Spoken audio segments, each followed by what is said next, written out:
William Shakespeare, l'architecte des rêves qui donna forme à l'âme humaine. William Shakespeare naquit le 23 avril 1564 à Stratford-upon-Avon, un paisible village anglais entouré de champs, de marchands, d'artisans et de voyageurs qui apportaient des histoires de terres lointaines. Fils de John Shakespeare, un commerçant prospère et fonctionnaire local, et de Marie Ardan, héritière d'une famille paysanne, il grandit dans un environnement où se mêlait la discipline du travail et la richesse des traditions populaires.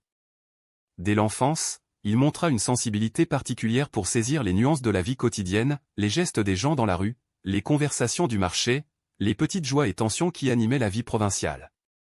Sans le savoir, ces observations seraient la graine de son futur univers dramatique. Il étudia à la Grammar School de Stratford, où il acquit une connaissance approfondie du latin, de la rhétorique et de la littérature classique.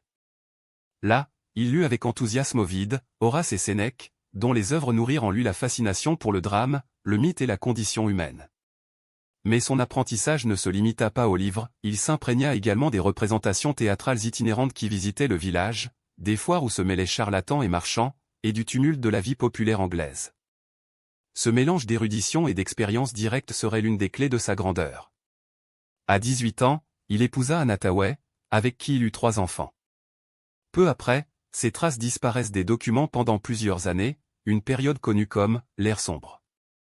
On ne sait pas avec certitude ce qu'il fit alors, certains suggèrent qu'il voyagea avec des troupes théâtrales, d'autres qu'il travailla comme maître d'école ou employé, ce qui est certain, c'est que lorsqu'il réapparut, il était déjà à Londres, décidé à se frayer un chemin dans le monde vibrant du théâtre élisabétain. À la fin du XVIe siècle, Londres était une métropole en expansion, pleine de contrastes et de vitalité. Sous le règne d'Élisabeth I, le théâtre devint une passion collective.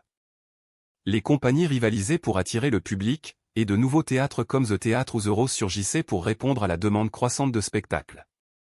C'est dans ce contexte que Shakespeare trouva sa destinée. Il entra comme acteur et écrivain dans The Lord Chamberlain's Men, une compagnie prestigieuse qui ne tarda pas à le reconnaître comme son principal dramaturge. Son talent était exceptionnel, il écrivait des œuvres capables d'émouvoir aussi bien les nobles que les gens du peuple, combinant poésie, humour et profonde intuition psychologique. Entre 1590 et 1613, il créa plus de 30 pièces, des tragédies monumentales aux comédies ingénieuses, en passant par des drames historiques qui exploraient le pouvoir et ses ombres.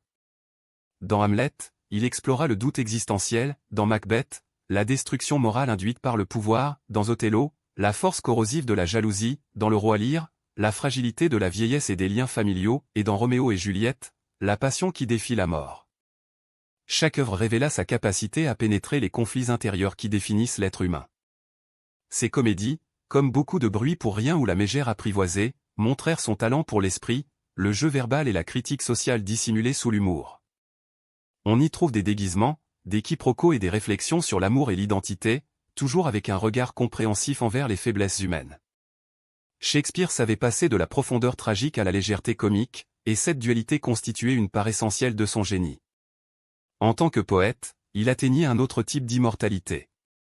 Ses sonnets, publiés en 1609, forment l'un des ensembles lyriques les plus influents de la littérature occidentale.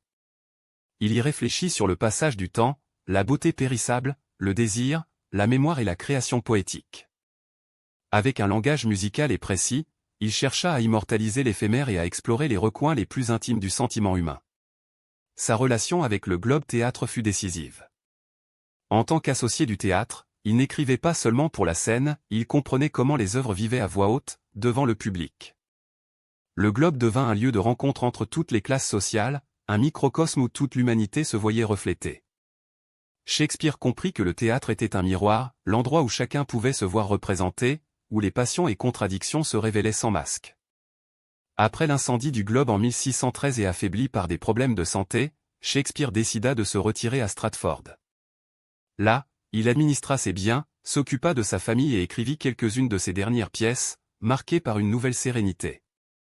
La Tempête, l'une de ses œuvres finales, fut souvent interprétée comme son adieu artistique. Prospero, le mage qui renonce à son pouvoir, semble incarner la voix même de l'auteur refermant avec calme un cycle créatif. Shakespeare mourut le 23 avril 1616, laissant un héritage immense. Bien qu'il fût admiré de son vivant, sa renommée grandit encore davantage après sa mort. Chaque siècle découvrit dans son œuvre de nouvelles significations, les néoclassiques le critiquèrent autant qu'ils le célébrèrent, les romantiques le vénérèrent comme le symbole de la liberté créatrice, le XX siècle en fit un pilier des études théâtrales et littéraires.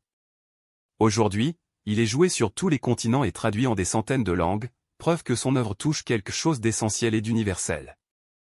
Ce qui rend Shakespeare éternel, ce n'est pas seulement sa maîtrise technique, mais sa compréhension profonde de la condition humaine.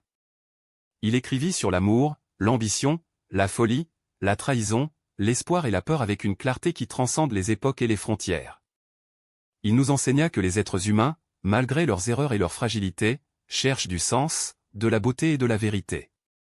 Et que la parole, lorsqu'elle naît du cœur et de l'ingéniosité, peut illuminer même les zones les plus sombres de l'âme.